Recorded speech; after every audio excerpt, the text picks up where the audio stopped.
നജീബ് എന്ന വ്യക്തിയുടെ പ്രവാസ ജീവിതത്തിലെ യഥാർത്ഥ സംഭവ വികാസങ്ങളെ ആസ്പദമാക്കി ബെന്യാമിൻ എഴുതിയ ആടുജീവിതം എന്ന നോവൽ മലയാള സാഹിത്യത്തിൽ തന്നെ ഏറ്റവും കൂടുതൽ വിറ്റുപോയ നോവലുകളിലൊന്നാണ്. മരുഭൂമിയിൽ നജീബ് അനുഭവിച്ച ജീവിത ദുരിതങ്ങൾ ഏതൊരു മനുഷ്യനെയും തകർത്തു കളയുന്നതാണ്. നോവലിനെ ആസ്പദമാക്കി ബ്ലെസി ആടുജീവിതം എന്ന സിനിമയൊരുക്കുമ്പോൾ വലിയ പ്രതീക്ഷയോടെയാണ് മലയാളികൾ ചിത്രത്തെ നോക്കിക്കാണുന്നത്. പൃഥ്വിരാജിൻ്റെ അഭിനയ ജീവിതത്തിലെ തന്നെ ഏറ്റവും വലിയ സിനിമ കൂടിയാണ് ആടുജീവിതം. സിനിമ ഇപ്പോൾ ചർച്ചയാവുമ്പോൾ യഥാർത്ഥ നജീബിനെയാണ് മലയാളികൾ എപ്പോഴും ഓർത്തിരിക്കുന്നത്. ഇപ്പോഴിതാ തൻ്റെ അനുഭവങ്ങളെക്കുറിച്ച് നജീബ് പങ്കുവച്ച വാക്കുകളാണ് ചർച്ചയാവുന്നത്. നാട്ടിൽ നിന്നും ദുബായിലേക്ക് വണ്ടി കയറുമ്പോൾ തൻ്റെ ഭാര്യ 8 മാസം ഗർഭിണിയായിരുന്നുവെന്നും ആട്ടിൻപാലും കുബൂസും കഴിച്ചാണ് താൻ മരുഭൂമിയിൽ അതിജീവിച്ചതെന്നും നജീബ് ഓർത്തെടുക്കുന്നു. നജീബിൻ്റെ വാക്കുകൾ ഇങ്ങനെ: അന്ന് ഞാൻ അങ്ങനെ കഷ്ടപ്പെട്ട സംഭവം ജനങ്ങൾ സിനിമയിലൂടെ അറിയാൻ പോകുന്നതെന്ന കാര്യത്തിൽ സന്തോഷമുണ്ട്. അന്നത്തെ അനുഭവങ്ങൾ തന്നെയാണ് പൃഥ്വിരാജ് സിനിമയിലൂടെ അറിയിക്കാൻ പോകുന്നത്. 1993 അവിടെ ചെന്നിറങ്ങി. ഒരാൾ വന്ന് എൻ്റെ പാസ്പോർട്ട് ചോദിച്ചപ്പോൾ കൊടുത്തു. വണ്ടിയിൽ കയറാൻ പറഞ്ഞു. ഞാൻ കയറി. എൻ്റെ അറബി തന്നെയായിരിക്കും വന്നത് എന്നാണ് ഞാൻ വിചാരിച്ചത്. വണ്ടി നേരെ മരുഭൂമിയിലേക്കാണ് പോയത്. ഞാൻ അപ്പോഴും ആലോചിക്കുന്നുണ്ട്, നമ്മുടെ നാട്ടിൽ നിന്ന് കയറുന്നവരൊക്കെ എവിടെയെന്ന്. കാരണം ഒരു കെട്ടിടം പോലുമില്ല എവിടെയും. വേറെ ഒന്നും കാണുന്നില്ല.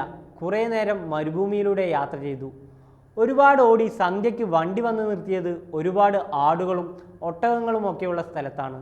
ഞാൻ പെട്ടു എന്ന് എനിക്ക് അപ്പോൾ തന്നെ മനസ്സിലായി. ഞാൻ അന്നേരം തൊട്ട് കരയാൻ തുടങ്ങി. കരഞ്ഞപ്പോൾ അറബിക്ക് ദേഷ്യം വന്നു. അവിടെ താടിയും മുടിയുമൊക്കെ നീട്ടി കണ്ടാൽ തന്നെ വികൃത രൂപമുള്ള ഒരു മനുഷ്യനും ഉണ്ടായിരുന്നു.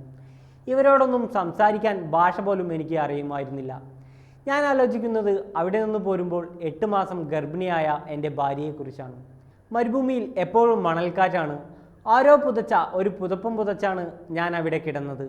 ആകാശത്ത് വിമാനം പോകുന്നത് കണ്ടപ്പോഴും ഞാൻ പെട്ടുപോയതെന്നോർത്ത് കരഞ്ഞു. ഒട്ടകത്തിനെ കറക്കാനാണ് അടുത്ത ദിവസം അറബി എന്നോട് പറഞ്ഞത് കേട്ടില്ലെങ്കിൽ അടി കിട്ടും എന്ന് ഉറപ്പായിരുന്നു.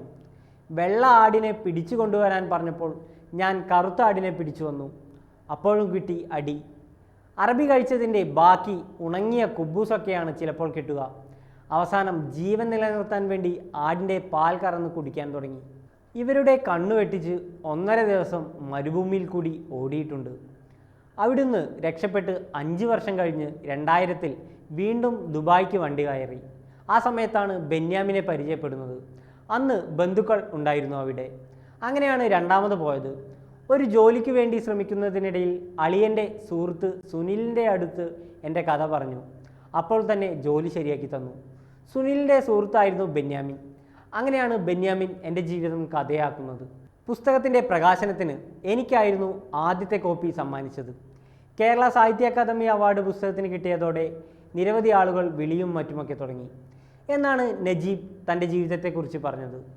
വിഷ്വൽ റൊമാൻസിൻ്റെ ബാനറിലാണ് ചിത്രം ഒരുങ്ങുന്നത്.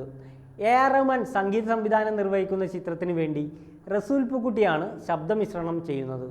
KS സുനിലാണ് ചിത്രത്തിൻ്റെ ഛായാഗ്രാഹകൻ. ശ്രീകർ പ്രസാദാണ് ചിത്രത്തിൻ്റെ എഡിറ്റിംഗ് നിർവഹിച്ചിരിക്കുന്നത്. Amala Paul, Jimmy Jean Louis, KR Gokul, Talib al Balushi, Rikabi എന്നിവരാണ് ചിത്രത്തിലെ മറ്റ് പ്രധാന താരങ്ങൾ. മലയാളത്തിന് പുറമെ ഹിന്ദി, തമിഴ്, തെലുങ്ക്, കന്നഡ എന്നീ ഭാഷകളിൽ പാൻ ഇന്ത്യൻ ചിത്രമായാണ് ആടുജീവിതം എത്തുന്നത്. 2018 മാർച്ചിൽ കേരളത്തിലായിരുന്നു ആടുജീവിതത്തിൻ്റെ ചിത്രീകരണം ആരംഭിച്ചത്. തുടർന്ന് ജോർദാൻ, അൾജീരിയ എന്നിവിടങ്ങളിലും ചിത്രീകരണം നടന്നു.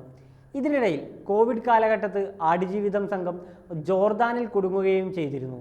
2022 ജൂലൈയിലായിരുന്നു ചിത്രീകരണം അവസാനിച്ചത്. മാർച്ച് 28-നാണ് ചിത്രം തിയേറ്ററുകളിൽ എത്തുന്നത്.